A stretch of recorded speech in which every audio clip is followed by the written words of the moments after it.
সৃষ্টিকর্তা আবারও রহমত, মাগফিরাত এবং নাজাতের মাস পবিত্র রমজান পর্যন্ত পৌঁছার তৌফিক দান করছে। বাংলাদেশের সকলের প্রতি পবিত্র রমজানুল মোবারকের আন্তরিক শুভেচ্ছা এবং মোবারকবাদ।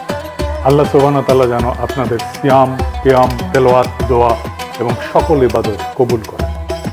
এই মাহে রমজান আমাদের অন্তরকে পরিশুদ্ধ করুক, তাকওয়া বৃদ্ধি করুক এবং আমাদের ব্যক্তিগত এবং সামষ্টিক জীবনে ইনসাফ, সংযম এবং রহমতের বাতাবরণ প্রতিষ্ঠা করুক। রব্বে করিম যেন এই বরকতময় মাসের উসিলায় বাংলাদেশ সহ সমগ্র বিশ্বের উপরে শান্তি, ঐক্য ও কল্যাণ নাজিল করেন।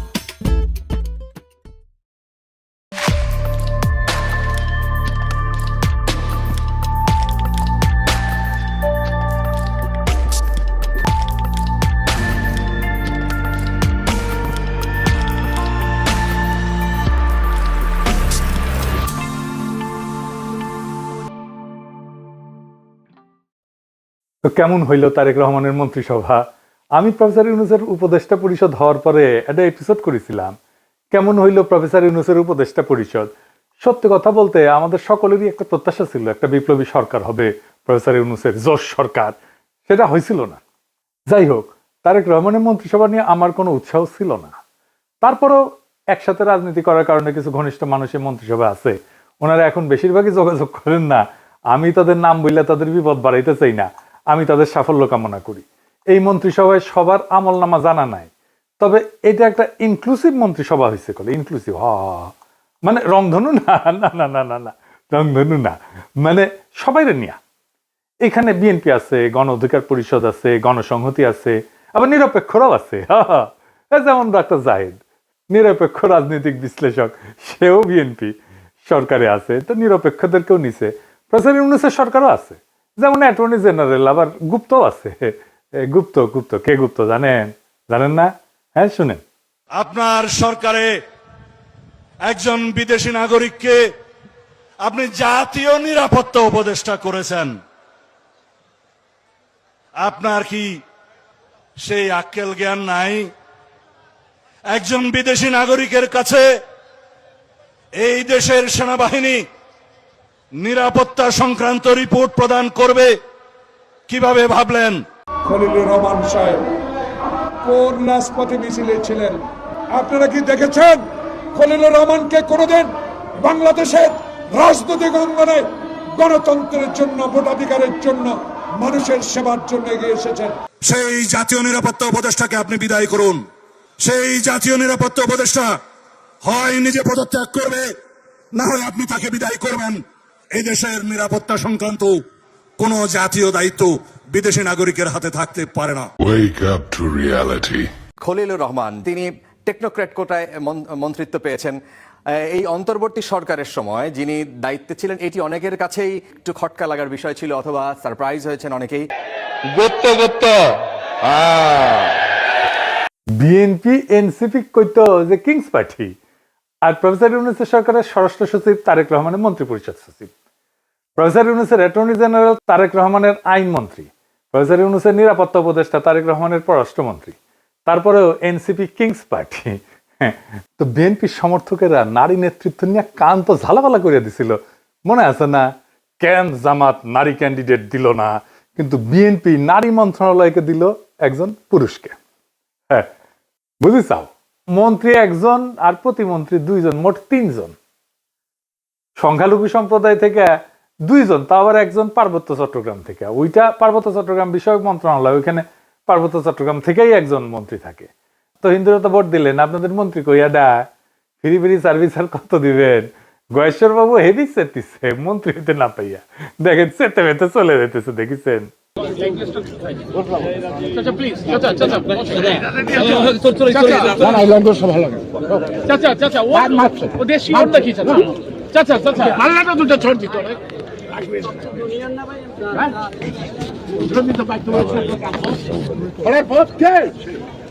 দেখেছেন? তাও যে মন্ত্রী বানাইছে নিতাই রায় চৌধুরী, উনি কিন্তু এরশাদের মন্ত্রী ছিলেন। আমরা যখন রাজপথে আন্দোলন করেছি এরশাদের বিরুদ্ধে, তখন উনি এরশাদের শেষ টাইমের মন্ত্রী হইলেন, ক্রিয়ামন্ত্রী বোধহয়, যুব ক্রিয়ামন্ত্রী বোধহয় হয়েছিলেন। ওরে আমার খোদা, 3 মাস পুরা করতে পারলো না, মন্ত্রী এর সাথে পড়ে গেল, তো মন্ত্রিত্ব আর করা হয়নি উনার। আমি ইয়ারুপসি করিচ্ছি আর কি, যে সুপ্পুর কাছে শপথ দিছে, ইয়া আল্লাহ মাফ করে দাও, সুপ্পুর রেকর্ড করা ভালো না, চাইনিজ মালের গ্যারান্টি আছে, সুপ্পুর কাছে শপথ নেওয়ার সরকারের কোনো গ্যারান্টি নাই।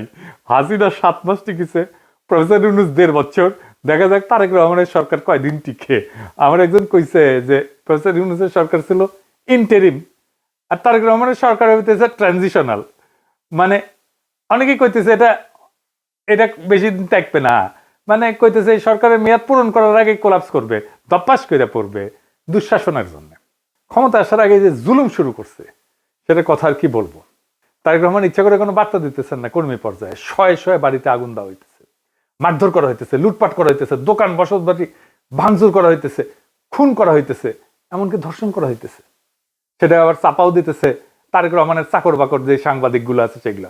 কোনো স্যাদ ব্যাদ নেই তারেক রহমানের, উনি সম্প্রীতি দেখাইতে যাইতেছেন, বিরোধী দলের নেতাদের বাসায়, নাহিদের বাসায় যাইতেছেন, শফিক সাহেবের বাসায় যাইতেছেন, কিন্তু কর্মীরা যে জুলুম করতেছে অন্য দলের উপরে সেটার ব্যাপারে কোনো ভ্রুক্ষেপ নেই। জামাত এনসিপির ভাইরা আপনাদের বলি, জুলুম কলে চলবে আপনাদের উপরে, এটাই উনার প্ল্যানের অংশ, জুলাইয়ের সাথে যুদ্ধ উনার প্ল্যানের অংশ। আপনি বিএনপি আলাদার আলাপগুলো দেখেন, আমার আর ইলিয়াসের সোশ্যাল মিডিয়া ইউটিউব বন্ধ করে দিবে, হাদির কবর উড়াই দিবে, আমাদের ধরে নিয়ে গিয়ে বিচার করবে। যে সবচেয়ে ভদ্রভাবে কথা বলতেছে বিএনপি, সেও বলতেছে অনেক হয়েছে, এবার থামেন, দেশটারে শান্তি দেন, চুপ থাকেন। চুপ করানো হইতেছে সবচেয়ে ভদ্র অ্যাপ্রোচ তাদের। মানে একটা সরকার, একটা রাজনৈতিক দল, তার কোনো বিরোধিতা থাকবে না, আমরা কোনো কথা বলবো না। যেহেতু আমরা সরকার বিরোধী, তাই আমাদের কথা বলার কোনো অধিকার নেই, আমাদের চুপ থাকতে হবে, কারণ দেশে এখন শান্তি দরকার। এটা তারা সহ্য করবে না। শেরপুরে মাওলানা রেজাউল করিমকে খুন করছিল না বিএনপি, আজকে ওই বিএনপির নেতা কর্মীরা ওই ঘটনায় জামাতের 122 জন সহ অজ্ঞাতনামা 300 থেকে 40 জনের নামে মামলা করেছে। চিন্তা করেন কি তামাশা। মানে আপনার সহকর্মীরে মারবে, আপনার সহযোদ্ধারে মারবে এবং আপনার নামে মামলা দিবে। দেখেন একজন লিখতেছে বিএনপির সমালোচনা করার জন্য পাড়ার বিএনপি নেতা ডেকে নিয়ে কইতেছে গুলি করে দিবে, গুলি করে দিবে। আওয়ামী লীগ কোনোদিন এই কাজ করে নাই, দেখেছেন? তারেক রহমানের নিয়ে কোনো কথা বলা যাবে না। পুলিশ আবার আগের অবস্থা ফিরে আসিছে, দেখেন অ্যারেস্ট করবি, দেখেন পুলিশের রোয়াব। আপনি কি করেন? আপনি শুনেন, দেখি ভাই, দেখি ভাই কি করেন আপনি? দেখি আপনার আইডি কার্ড বের করেন। দাঁড়ান, ভাই দাঁড়ান, দাঁড়ান, কি বলছেন? আমি কইছি যে ভাই রাস্তায় জ্যাম, আপনারা কি জানেন কিনা এই বিষয়টা আমি বলছি। হ্যাঁ, তারপরে কি বলছেন? তারেক রহমান বিষয়ে কোনো কথা বলছেন? আমি যদি তারেক রহমান মারা যেত তাহলে আপনারা ইয়ে হতেন না, কেয়ার করতেন না। উনি প্রশ্ন করছে গাড়ি ঘোড়া কম চলতেছে কি জন্য, হ্যাঁ কম চলতেছে কি জন্য। আমাদের একজনে বলছে যে আমরা তো এরকম জানি না, আমাদের এরিয়া তো ক্রিকেট থানা, ক্রিকেট থানা এলাকা আমাদের এরিয়া। উনি প্রশ্ন করে যে আপনারা তাহলে কি করেন, কি করেন? এখন যদি তারেক রহমান মারা যায় তাহলে আপনারা যাবেন না, রেসপন্স করবেন না। আমার প্রশ্ন হলো এখানে তারেক রহমান মারার প্রসঙ্গ কেন আসবে? এই কথা তার কেন আসবে? দেখেছেন? আর বিভিন্ন জায়গায় আওয়ামী লীগ অফিস খুলে বসতেছে, অফিস খুলতেছে, তাদের অফিস খুলে হইতেছে। বিএনপির লোকেরাও অফিস খুলতেছে, আওয়ামী লীগের লোকেরাও উৎসব করে অফিস খুলতেছে। মনে হয় আওয়ামী লীগ জিতেছে নির্বাচনে, আসলে তো আওয়ামী লীগ জিতেছে। তো এটা তো বিএনপি এবং আওয়ামী লীগের বিজয়। আমি কইছিলাম না, দেন না ভোট ধানের শীষে, ওটার পাছায় শুয়া আছে, ওটা যখন যাবে না টের পাবেন। দেখেছেন অবস্থা? এবার আসেন কয়টা রত্ন দেখি মন্ত্রিসভা। শুটার ফয়সলকে হাদিরে যে খুন করছিল, ওরা যে জামিন করানো যে আইনজীবী, সে মন্ত্রিসভায় জায়গা দেওয়া হয়েছে। উই এখন হাদি হত্যার মামলা রাজনৈতিক বিবেচনা মামলা হিসেবে বাতিল করে দিবি। উই দেখেন, ওই দিবি। এই ছবিটা দেখেন, এই যে কাফন মোড়ানো যে লাশটা দেখিচ্ছেন না, ওর নাম তানজিল জাহান তামিম। চুয়েট থেকে পড়াশোনা করছিল, ইঞ্জিনিয়ার, দীপ্ত টিভিতে কাজ করতো। তার একটা জমির মালিক ছিল তামিমের পরিবার, সেই জমির উপরে ডেভেলপার দিয়ে একটা ভবন নির্মাণ করে 9 তলা। ওই ভবনে 27টা ফ্ল্যাট ছিল, প্রত্যেক জমির মালিককে 5টা করে ফ্ল্যাট দেওয়ার কথা ছিল। 3 জন মালিক ছিল, মানে 3 5 15টা ফ্ল্যাট। কিন্তু জমির মালিক এই নিহত তামিমের বাবাকে 2টা ফ্ল্যাট দেয় মাত্র, যেখানে তার 5টা পাওয়ার কথা ছিল, 3টা ফ্ল্যাট মেরে দিচ্ছে। এই নিয়ে ঝামেলা হয়। 10 অক্টোবর 2024 20-25 জন ডেভেলপার কোম্পানির দুর্বৃত্ত সিসি ক্যামেরা ভেঙ্গা তানজিলের উপরে হামলা চালায়। গুরুতর আহত অবস্থায় দেওয়া হলে চিকিৎসক তাকে মৃত ঘোষণা করে। এই খুনে ডেভেলপার কোম্পানির নাম জানেন? এর নাম প্লেজেন্ট প্রপার্টি। এই কোম্পানির মালিককে জানেন? শেখ রবিউল আলম রবি। তানিম হত্যার 3 নাম্বার আসামি ধানের শীষ প্রতীকে ঢাকা 10 থেকে এমপি নির্বাচিত হয়েছে এবং আজকে থেকে সড়ক পরিবহন সেতু মন্ত্রণালয়, রেলপথ মন্ত্রণালয়, নৌ পরিবহন মন্ত্রণালয়ের দায়িত্ব দিচ্ছে তারেক রহমান। দেখেছেন, এর নিয়ে বিপ্লবী পোস্ট দিছিল ওয়াকারে পথ বালক, দেখেন। পরে আবার মাল পানি খেয়ে মুছে দিছে, খুঁজেই পাবেন নাই লেখা। প্রফেসর ইউনূসের জামানায় কত যে ধান্দা করেছে ওই তারই হত্যা নাই, কত যে মাল কামাইছে। যাই হোক, শহীদ প্রেসিডেন্ট জিয়াউর রহমানের খুনি জেনারেল এরশাদের পুরা সময় জুড়ে যে বাটপাট্টা উপপ্রধানমন্ত্রী ছিল চক্ষু বিশেষজ্ঞ ডাক্তার এম এ মতিন, তার পোলা মুহিত হয়েছে তারেক রহমানের প্রতিমন্ত্রী। সে কিন্তু আবার ব্রিটিশ সিটিজেন। এই যে দেখেন তার ইমিগ্রেশন রেকর্ড, বাংলাদেশের এয়ারপোর্টে সেখানে জলজল করতেছে ব্রিটিশ নাগরিক লেখা, বাংলাদেশের রেকর্ড। ওই ব্রিটিশ পাসপোর্ট নিয়ে 18 জানুয়ারি বাংলাদেশে পা রাখছিল, তারপরে মনোনয়নপত্র জমা দেয়। তারপরে যখন দ্বৈত নাগরিকত্বের প্রশ্ন আসলো, উই কইল যে কখনোই আমি দ্বৈত নাগরিক ছিলাম না, আমি কখনোই অন্য দেশের নাগরিক ছিলাম না। নির্বাচনের পরে মন্ত্রী হিসাবে শপথ নিল, আলহামদুলিল্লাহ। তো এই মুহিত কিন্তু ডাক্তার, ঢাকা মেডিকেলে পড়েছিল, আঙ্গারে বছর 4 জুনিয়র মনে হয়। এরশাদের আমলে সে একটা আকাম করেছিল, সেই সময় হেভি সেন্সেশন ছিল। এটা খুবই সেন্সেশনাল ঘটনা ছিল আমাদের টাইমে, আমরা তখন আন্দোলন সংগ্রাম করতেছি এরশাদের বিরুদ্ধে। বাপি শাহরিয়ার বলে এক তরুণ ছড়া কাটছিল, ওই পাড়ায় রাস্তার মধ্যে সাইকেল চালাইতেছিল বাপি, আর রাস্তাটা নিজের মনে করে দ্রুত বেগে গাড়ি চালাইতেছিল এরশাদ আমলের সেই মন্ত্রী মতিন সাহেবের ছেলে এই মুহিতের গাড়ির ধাক্কায় ছিটকা পড়ছিল বাপি, দাদা মেরুদণ্ডের হাড় ভেঙে যায়, প্যারালাইসিস হয়ে পড়ে থাকে, বিছানায় পড়ে থাকে। অবর্ণনীয় কষ্টে ভুগছে বাপি শাহরিয়ার, বিচার পায় নাই, চিকিৎসাও পায় নাই। তো পরিবারের মুখাপেক্ষী হইয়া একটা তরুণ কতদিন বেঁচে থাকতে পারে বলেন? সে দুঃখে আর গ্লানিতে পরিবারের বোঝা হইয়া থাকতে না চাইয়া অভিমানে আত্মহত্যা করছিল ছেলেটা। এইটা নিয়ে সেই সময় একটা দারুণ মঞ্চনাটক হয়েছিল, খুব বিখ্যাত মঞ্চনাটক হয়েছিল। তখন মঞ্চনাটক কিন্তু খুব চলতো, নাম ছিল 7 ঘাটের কানাকুড়ি। ওইখানে 7 ভাই ছিল আর কি, তার মধ্যে এক ভাই এই বাপি শাহরিয়ার। এই ঘটনাটা ওই নাটকের মধ্যে আছে, মমতাজউদ্দিন আহমেদের বইও আছে, আপনারা পড়তে পারবেন। এই মহিতি এখন স্বাস্থ্য প্রতিমন্ত্রী হয়েছে। ছাত্র জীবনে জাসদ ছাত্রলীগ করতো, মানে হাসানুল হক ইনুর। তখন জাসদ ছাত্রলীগ বড় এবং প্রভাবশালী সংগঠন, ছাত্র দলও করে নাই, কখনোই করে নাই। এক ফ্যামিলি থেকে নাকি একাধিক প্রার্থী দিবি না বিএনপি, কতগুলো দিছে দেখেছেন এই ফ্যামিলি থেকে। খালি মির্জা আব্বাস ভাই ভাবির জন্য আর একটা নমিনেশন চাইলেই দোষ, তাই না? এই দুনিয়ায় ইনসাফ নাই কলে, বুঝিছেন মির্জা আব্বাস ভাই? একেবারে কোনো ইনসাফ নাই, বেইনসাফির দুনিয়া। সেজন্য তো এত ইনসাফ করি। আমাদের একজন বনমন্ত্রী উপহার দিচ্ছেন তারেক রহমান, উনি বনে যায় হেগে আসবেন, একদম পারফেক্ট হয়েছে। ভালুকায় বন বিভাগের যে বন আছে না, এটার জমি উনি খায়া ফেলছিলেন। এই উনার পছন্দের ফোনদের আলোর রিপোর্ট দেখেন, আরে উপরে দেখেন, উপরে আর একটা নাম আছে মিজানুর রহমান সিনহা, এটা সাহেব, এটা দেখেন, হাইলাইট করে দেখান, নাম দেখেছেন না? এই মালুকালের বিএনপি বন খেকো আব্দুল আল মিন্টুরে দিছে বনের দায়িত্ব, শিয়ালের কাছে মুরগি বর্গা দিছে। চমৎকার একটা ইন্টারেস্টিং জিনিস দেখাই। আমার এক একনিষ্ঠ ভক্তরে তারেক রহমানের মন্ত্রিসভায় তারে মন্ত্রী বানাইছে বিজ্ঞান এবং প্রযুক্তি মন্ত্রণালয়। ওই হামাক কেন অনুসরণ করে বুঝলাম না। তারা গেছে জাতীয় স্মৃতিসৌধে, আইসা ফটো মারিছে, ফটো খিচিছে, তারপরে ফটো ফেসবুকে দিছে। সে ফেসবুকে শেয়ারে দিয়ে বাংলায় তার মন্ত্রণালয়ের নাম এটা কি লিখেছে দেখছেন? বিজ্ঞান প্রযুক্তি লিখতে গিয়া আমার মতো লিখেছে প্রযুক্তি। পরে পাবলিকের হাসাহাসি দেখে এডিট করেছে। শোনেন ভাই, সমালোচনায় ভেঙে পড়বেন না। হাতি চললে কুত্তা ভুক ভুগাবে, আপনি এভাবেই লিখিবেন হাসাহাসির মায়ের বাপ, তাইলে দেখবেন একদিন আপনি ঠিকই পাবনা পৌঁছে গেছেন। তো বিএনপি মন্ত্রী সবাই এমন সব রত্ন আছে, হে বিএনপি সোয়াবিন পার্টি ভান্ডারে তো বিবিধ রতন, কারে ছাইরা কারে ধরি। সুকুমার রায়ের একটা ছড়া ছিল সৎপাত্র, ওইটার সাথে মিল আছে বিএনপির মন্ত্রিসভার। শুনবেন? শুনেন, মজা। শুনতে পেলাম পোস্তা গিয়ে তোমার নাকি মেয়ের বিয়ে, গঙ্গারামকে পাত্র পেলে, জানতে চাও সে কেমন ছেলে? মন্দ নয় সে পাত্র ভালো, রং যদিও বেজায় কালো, তার উপরে মুখের গঠন অনেকটা ঠিক পেঁচার মতো।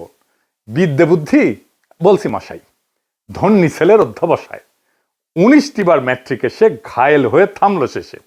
বিষয় আশায় গরিব বেজায়, কষ্টে সৃষ্টে দিন চলে যায়। মানুষ তো নয় ভাইগুলো তার, একটা পাগল একটা গোয়ার, আরেকটি সে তৈরি ছেলে, জাল করে নোট গেছেন জেলে। কনিষ্ঠটির তবলা বাজায়, যাত্রা দলে 5 টাকা পায়। গঙ্গারাম তো কেবল ভোগে পিলের জ্বর আর পাণ্ডু রোগে, কিন্তু তারা উচ্চ ঘর কংসরাজের বংশধর, শ্যামলাহিরি বনগ্রামের কি যেন হয় গঙ্গারামের। যা হোক, এবার পাত্র পেলে এমন কি আর মন্দ ছেলে। তো একদিন পরে একটা গণতান্ত্রিক ভাবে নির্বাচিত সরকার পেলাম, তার একটা মন্ত্রিসভা পেলাম, পেছেন একটা মন্ত্রিসভা, মন্দ না। চারিদিকে তো দেখি যাত্রাপালা চলিচ্ছে, কাজ মারে ধুলায় অন্ধকার। এবার আসেন জুলাই বিপ্লবের সাথে কি করেছে বিএনপি সেটা দেখি। এমপিদের দুইটা শপথ নেওয়ার কথা ছিল, একটা হইতেছে সংসদ সদস্য হিসেবে শপথ, আর একটা হইতেছে সংবিধান সংস্কার কমিটির সদস্য হিসেবে শপথ। বিএনপি সংবিধান সংস্কার রক্ষার শপথ নেয়নি, কারণ তারা পুরানো আওয়ামী সেকুলার রাজনৈতিক বন্দোবস্তের বাইরে যেতে চায় না, পুরনো সংসদীয় কাঠামোর ভেতরেই থাকতে চায়। সংবিধান সংস্কারের গণভোট যে জনরায় তৈরি হয়েছে সেখান থেকেও তারা নিজেদেরকে দূরে রাখছে। তাদের কর্মীরা মাঠে না ভোটের পক্ষে ক্যাম্পেইন করছে, আমরা দেখছি, অনেক রেকর্ড আছে। মানুষ এখন বুঝতে শুরু করছে এটা পরিবর্তনের রাজনীতি না, এটা অবস্থান রক্ষার রাজনীতি। রাষ্ট্রের আমূল সংস্কারের প্রশ্নে এরকম অনীহা থাকলে নতুন কিছু হবে না, পুরনোই রং বদলাবে। জুলাই ছিল পরিবর্তনের অঙ্গীকার, যদি সেই অঙ্গীকার থেকে সরে দাঁড়ানো হয় তাহলে জনগণের আকাঙ্ক্ষার সঙ্গে সেটা সাংঘর্ষিক হবেই। এর বিপরীতে এনসিপি জামাত জোট সংসদে থেকেও সংবিধান সংস্কারের শপথ নিছে, মানে তারা শুধু চেয়ারে বসতে চায় না, কাঠামো বদলাইতে চায়, এমনটাই তাদের দাবি। রাষ্ট্রীয় প্রতিষ্ঠান পুনর্গঠন, রাজনৈতিক সংস্কৃতি বদল, এই অঙ্গীকারের ভেতর দিয়েই তারা আগাইতেছে। এই কারণেই তারা নতুন সরকারের শপথ অনুষ্ঠানে যায়নি। এটা কেবল অনুপস্থিতি না, এটা রাজনৈতিক বার্তা। বার্তাটা পরিষ্কার, জুলাইয়ের দাবির সঙ্গে কোনো আপোষ না।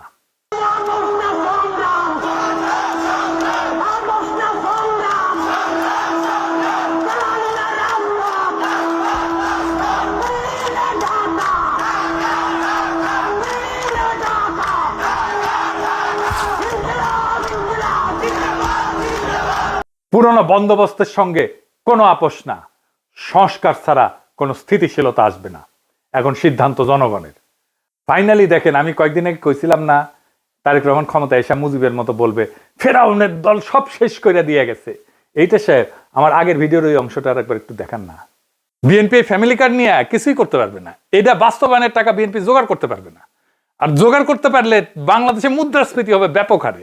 আর তখন 6 মাস পরে এসে বিএনপি বলবে আওয়ামী লীগের অন্তর্বর্তী সরকার সব টাকা নিয়ে গেছে, তাই বিএনপি এটা বাস্তবায়ন করতে পারতেছে না। সর্দির বডিগার্ড যেমন 1972 এসে বলছিল কিচ্ছু নাই, ফেরাউনের দল সব শেষ করে দিয়ে গেছে। শুনেন, টাকা নাই, পয়সা নাই, চাল নাই, ডাল নাই, রাস্তা নাই, রেলওয়ে ভেঙে দিয়ে গেছে, সব শেষ করে ফেরাউনের দল সব শেষ করে দিয়ে গেছে। দেখেছেন? এইবার দেখেন, মোটামুটি প্রায় 2টা খবরের কাগজ, একটা আজকের নিউজ হইতেছে ইউনূস সরকার 23 লাখ কোটি টাকা লোন রেখে গেছে। ভাবটা যেন ইউনূস সরকার 23 লাখ কোটি টাকা নিজেই লোন নিয়েছে এই সরকার চালানোর সময়।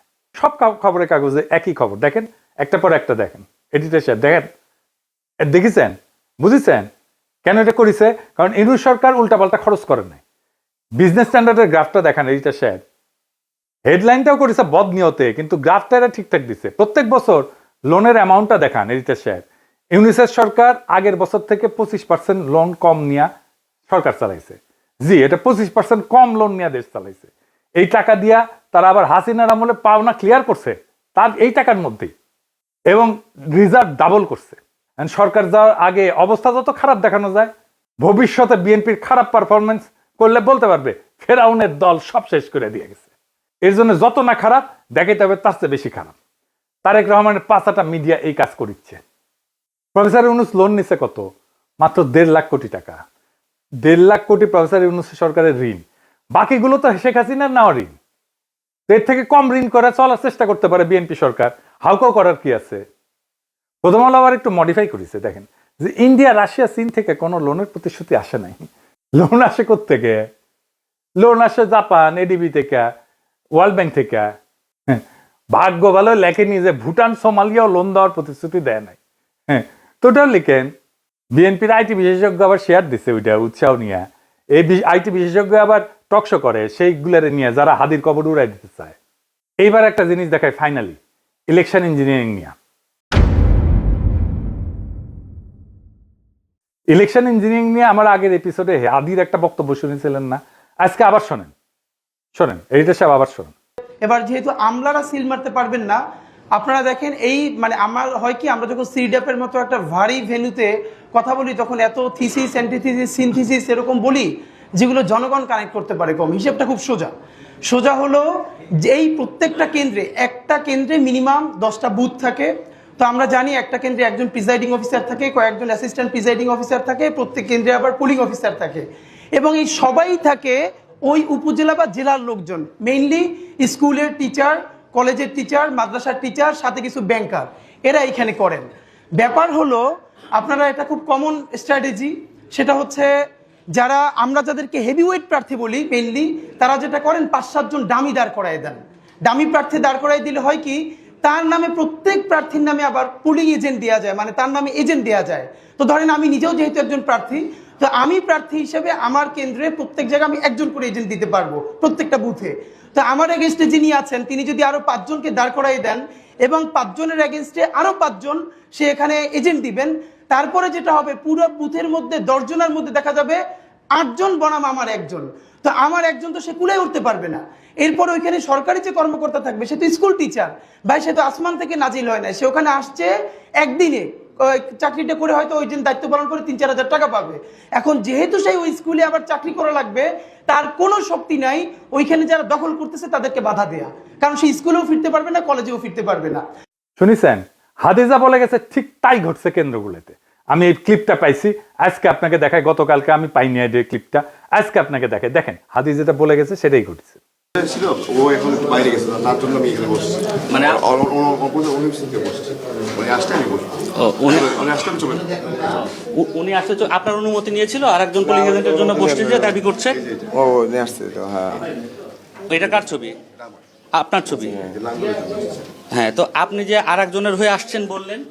আমি আসছি বলতে আমি এখন ওনার পক্ষে ছিলাম, তো আমাকে এখন দেওয়া হয়েছে, ওনাদের কেউ নেই সেজন্য আমাকে দেওয়া হয়েছে। তাদের কেউ নেই, লাঙ্গলের পক্ষে কেউ নেই। আপনি কার হয়ে কাজ করতেছেন? আমি আমরা মানে লাঙ্গলের পক্ষে আমাকে ভাইয়া বলা হয়েছে, তার পক্ষ থেকে লাঙ্গলের নাই দেখে আপনাকে নিয়ে আসা হয়েছে। আপনি মূলত কোন প্রতীকের হয়ে প্রচারণা করছেন? আমি এখন আসলে তো ওনার পক্ষে আসতেছি। কিন্তু আগে ছিলেন কোথায়? ধানের শীষে। ধানের শীষ। জি। আপনি কোন প্রতীকে? আম প্রতীকের। আম প্রতীক। জি জি। আপনার প্রার্থীর নাম কি? প্রার্থীর নামটা এখন মনে আসতেছে না, প্রার্থীর নামটা। কেউ ছিল ধানের শীষের পক্ষ থেকে আসা, কিন্তু ওনাদের কেউ নেই। না ধানের শীষের পক্ষে, আমি তো ধানের শীষের না, উনি ধানের শীষে, আমি প্রার্থীর নাম জানেন না? না, প্রার্থীর নামটা জানেন, এই যে কার্ড সবকিছু ডকুমেন্ট আছে, নো ইস্যু এগুলো। আপনি কি বুঝতে পারতেছেন এখানে কি হয়েছে? দেখেছেন, বিএনপিকে আমাদের একটা কথা বলে দিতে হবে, ক্ষমতা চিরস্থায়ী না, কারো ক্ষমতা চিরস্থায়ী না, না হাসিনার, না প্রফেসর ইউনূসের, না তারেক রহমানের, কিন্তু রাষ্ট্র টিকে থাকে আর জনগণ সব দেখে। বিএনপি যদি সত্যিই নতুন বাংলাদেশ বানাইতে চায় তাহলে সমালোচকদেরকে শত্রু বানায়েন না, ভয় দেখায় নীরবতা কিনতে যায়েন না, মিডিয়া দিয়া এইরকম ন্যারেটিভ তৈরি করেন না যে ভবিষ্যতের অজুহাত তৈরি করবেন। কারণ মানুষ আগের মানুষ নাই, মানুষ এখন হিসাব রাখে, ভিডিও রাখে, স্ক্রিনশট রাখে, স্মৃতি রাখে। জুলাই শুধু একটা মাস ছিল না, জুলাই একটা প্রতিশ্রুতি ছিল, রাষ্ট্র বদলানোর প্রতিশ্রুতি, ক্ষমতার ভাষা বদলানোর প্রতিশ্রুতি। যদি সেই প্রতিশ্রুতি ভাঙেন তাহলে ইতিহাস আপনারে ছাড়বে না, যেমন হাসিনারে ছাড়ে নাই, যেমন মুজিবরে ছাড়ে নাই। ভয় দেখায়েন না, ভয় দেখায়েন না তারেক রহমান, হাসিনারে আর মোদিরে ডরাই নাই। আপনাদের দাবরানি দিয়া ঠান্ডা করে দেওয়া যায়, ডর আপনারা পাইবেন। হাসিনা দিছিল না, একবার ঠাসি দিয়া বালুর ট্রাক সরানোর ক্ষমতা ছিল না, হেডম ছিল না, হরতাল ডাকতেন আর নিজের পড়না পল্টন অফিসের সামনে 20 জন লোক হয় না। আপনারা এখন ভয় দেখাইতেছেন। হ্যাঁ, কারণ হাইসেনি এদিতে সে হাসায় দেয়। আপনাদের নেতা মির্জা আব্বাস হেভি হেডোমালা নেতা, বলে পুলিশের ভয় প্রাণ ভয়ে দাঁড়াইতে পারে নাই নয়াপল্টনে। নিজেদের মাপে অন্যদের মাপতে যায়েন না, ভুলে যায়েন না। আপনারা যখন ঘরে ঢুকে গেছেন তখন আমরাই প্রতিরোধের আগুন জ্বালায় রাখছিলাম। ডর দেখায়েন না, আমরা ভয় পাই না, আমরা কাউকে ভয় পাই না। আমরা বলছি আমরা একটা রেসপন্সিবল অপোজিশন হিসেবে কাজ করতে চাই, আমাদেরকে রেসপন্সিবল অপোজিশন হিসেবে কাজ করতে দেন। আমরা আপনাদের অন্যায়ের বিরুদ্ধে বলে যাব, কারণ দেশটা আপনার বাপের না, দেশটা জনগণের। আর জনগণ যখন জাগে তখন ন্যারেটিভ, মিডিয়া, দাপট, ভয় দেখানো টিকতে পারে না। আপনারাও পারবেন না যদি এই চেষ্টা করেন। ইনকিলাব জিন্দাবাদ।